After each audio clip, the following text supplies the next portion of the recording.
Good morning guys, kamusta dyan? At ito kasalukuyan na malapit kami sa Osaka Station. At regarding pala guys sa vlog ko yesterday, yung pinadala natin. At maraming salamat sa mga nag-like at nagbigay ng mga question o katanungan doon guys. So unahin ko guys yung katanungan na na-receive ko about dito sa tinatawag na ano raw ang arrangement ng cash advance sa Dalisay. Very nice question guys. Actually guys, ang cash advance ay makakaabel ang isang marino kapag tayo ay tapos na sa proseso. Ano ba ang proseso guys? Ito, number 1, of course, kinakailangan tayo ay approve ng principal doon sa respective vessel assignment kung saan tayo ilalagay. Pangalawa, tayo ay nag-undergo na ng medical at na-declared na tayo na fit to work, meaning to say ready na tayo. At syempre, make sure yung lahat ng documents o travel documents ninyo ay nasa Dalisay na. So ayan, pwede na tayo mag-fill up ng tinatawag na cash advances. Naandyan yung family center natin, mag-a-assist sa inyo, bibigyan kayo ng form para mag-fill up, no? Sa pag-fill up nyo guys, after ma-fill upan, ang family center namin, ira-route ka agad dyan, iikot na yan. Hindi na patumpik-tumpik pa dyan, iikot na nila yan, yung cash advances ninyo, para na sa ganon, ito ay for signature. Kapag ito ay natapos na, no? Na pirmahan na. So automatically maghihintay tayo ng maximum of 7 days guys. Andyan na yan, marireceive nyo naman. So regarding naman sa mode of payment guys, siyempre meron tayong sinusunod na mode of payment. Ilan ba to? So eto guys, kinakailangan dito is payable within 2 months. 2 buwan binabayaran to guys. Ngayon, paano ba o gaano ba kalaki ang pwedeng i-cash advance? Actually guys, tinitignan natin 60% from your basic salary. Pero meron kaming tinatawag na consideration na pwede nating lakihan. Depende rin yan sa approval ng top management. So siguro guys, nasagot ko na yung question ninyo, no, regarding sa cash advances. So meron namang nagtanong kagabi, how about daw sa promotion? So very nice question guys about sa promotion. Ang promotion guys, of course, tinitignan yan kung kayo ay qualified on board, yung provided na tinatawag na recommendation from the vessel na justifying na ikaw ay qualified to be promoted on next higher rank. Okay. So, dyan guys, ito yung pinakaunang process ninyo, no? Para makapag-undergo ng assessment.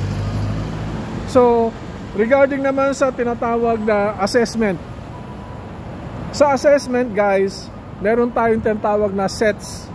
Lahat nag-undergo dyan sa sets. At yung tinatawag na promotion seminar o program na tinatawag. So kailangan natin umattend dyan guys. Ito kasi nagbibigay sa atin ng initial information, mga ideas kung ano yung dapat gagawin ng isang marino na mag-uplift ng profession nila guys. Kaya dito sa Dalisay, open promotion tayo. Kaya magdepende na lang tayo sa mga evaluation recommendation ninyo. And of course, meron tayong tinatawag na certain requirements, no, ng sea service. Kung kayo ay na-reach nyo na o na-meet nyo na yung requirements namin for promotion, very easy na, mag-a-assist na kami paano kayo ma-promote, paano namin iproseso yung promotion ninyo. So merong tinatawag na final interview from principal. So guys, definitely we do believe na kayo ay qualified kasi ang mga itatanong lang doon is parte doon sa tinatawag na position kung ano yung target natin. So, huwag kayong matakot sa interview, guys. Ayan ay mas malawak ang kaalaman ninyo. Sila ay nagtatanong, tinitest yung kaalaman ninyo kung kayo ba ay qualified o ready na para sa position na ibibigay nila, guys. So, regarding naman sa tinatawag na mga promotion program na tinatawag. So, we are proud to inform you na ang aming presidente ay naglunsad ng promotion program. Okay? So sa lahat ng position to, guys, ngayon nakapokus kami sa dalawang position kung saan para masustain namin ang pangangailangan namin sa tinatawag na senior officer, which is lahat naman ng company ay ito ay kasalukuyang kinaharap sa ngayon. So ano ba yung dalawang position, guys? So ito yung tinatawag natin na from second mate to chief mate. Okay? From third engineer to second engineer. So marami sa ating, guys, maraming mga marino na sila ay qualified enough para sa next higher rank, kaso medyo may daga sa puso, no? Sa puso nila. So meaning to say, kinakabahan sila. So kami rito, guys, sa Dalisay, andirito kami para tumulong, para bigyan kayo ng moral support, no? Kasi naniniwala kami may mga iilan sa atin na qualified para sa promotion, kaso kinakailangan lang ng konting push.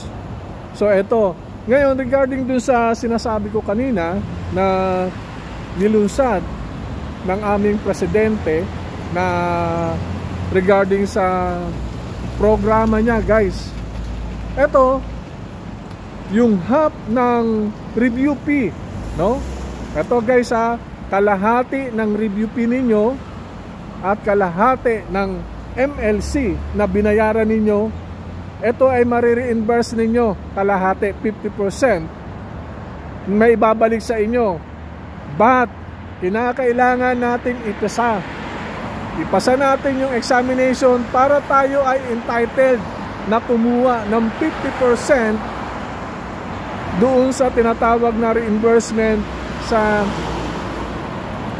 review natin at sa MLC. So kung mapapansin nyo, guys, ang Dalisay nagbibigay ng continuous support para sa ating mga marino. So ibig sabihin, gusto namin makatulong hindi lang sa inyo, siyempre sa pamilya ninyo. Kasi, guys, ano pa't kinuha nyo yung profession na yan kung hindi nyo kukunin yung target ninyo maging chief engineer, maging captain o master mariner someday.